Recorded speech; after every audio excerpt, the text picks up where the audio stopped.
So what do you feel like is a man's role in this age? Because this album does talk a lot about not only women empowerment, but empowering black men as well. But like, what is our roles nowadays? So that's a question that we're not going to be able to answer here. Not at all. I just would like your opinion. I think the more interesting perspective in our era is in our parents' generation. It was men could decide what it meant to be a man. Had all the power to decide what it means to be a man. We no longer have the ability to solely determine for ourselves what it means to be a man, because quite frankly, when our women tell us that they don't need us, they are actually telling the truth. Yeah, that's facts. And it is a situation now where if you grew up like me and you believe that there is quite frankly a natural order, and it is quite frankly a divine position as for a man to be a provider, we now need to come to terms with what that means. What does it actually mean to be a provider? And guess what? We're not the only ones that need to do that reflection, because our women also need to do the reflection of what does it mean for my man to be a provider, and what does it mean for me to be a helper? Does that mean for me to be the one bringing in all the cheddar? If that is the case, great.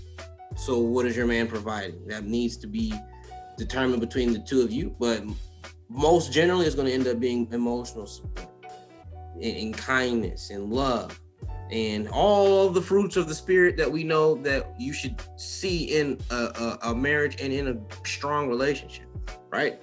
So I think that is the more interesting perspective, is that no longer can men even answer that question. It has to be a question that men and women have at the table together. Wow, seat at the table. Wow. Oh my goodness.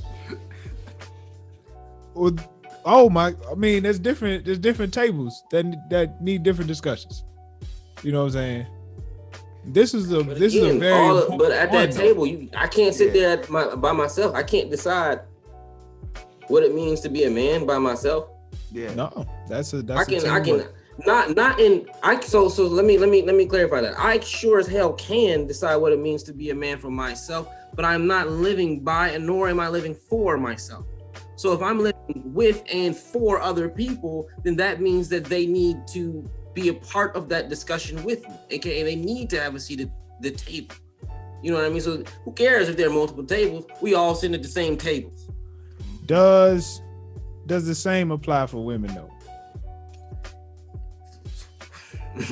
From your perspective, this is not law. Just from your perspective, does the same apply for women? Does it need to? Yes, but does it? No. But whose fault is that? And I was about to say that because I think, do you think the previous generation of men messed it up? No, I won't say messed it up for us. Forced the game to change. I was made it a little bit difficult. A little harder. I'll say they messed it up. And here's why. They allowed ego to not only destroy the relationships between men and women of their relationships, but generations after their relationships. So they made it worse. They hurt it because you gotta understand the transgressions of the men in the past didn't just hurt the women of their time, nor did it hurt the little boys of their time who grew up to be trash fathers and who grew up to be trash husbands, who grew up to be trash ass men, right? So yes, they made it worse. Yes, they hurt because their transgressions didn't just affect them, it still affects us to this day, right? Martin Luther King wasn't the best husband to his wife. Guess what? That hurts us to this day. You may not know it, but as soon as you start getting into the the empowerment ideology, that's gonna come up. Bro, if he is a better husband, I don't think he gets shot.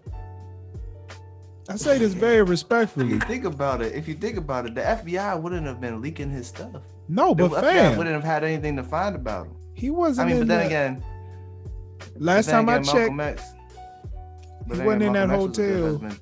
No, he was straight, man. Malcolm X was straight. He was They just said that busy. did you hear that like the FBI was like listening to the tapes of Martin Luther King and then listening to the phones of Malcolm X? They was like, Malcolm X is boring. Like they'd bug all his rooms. They'd be like, damn, Malcolm X literally just goes to work, does what you gotta do, then go home and go to I sleep. did see that. I did see that he actually was quite boring of a person. Yeah, Oh. and they were like, Martin Luther King was like, he had the women coming through. He had stuff going down. But you see, that's and here I'll make the point even clear, right? Let's just use the church as an example. Let's talk about it. How the transgressions of one generation really pour into the future and the next generations, right? Why on earth do we not have all of the black leaders in the past came from the church? Came from the church or Facts. the Nation of Islam. Facts. Religious organizations. And if that word religion just gave you anxiety, spiritual organizations. We lost trust in them somewhere along the way. Yeah, Did not embark on the work of earning forgiveness. And not earning forgiveness because they should have taught us how to forgive in the first place. They should have taught us that, hey, not just us, all of our generations should have taught us that actually forgiveness is not for them, it's for you. You don't need to make them feel bad. You need to let it go. Cancel culture.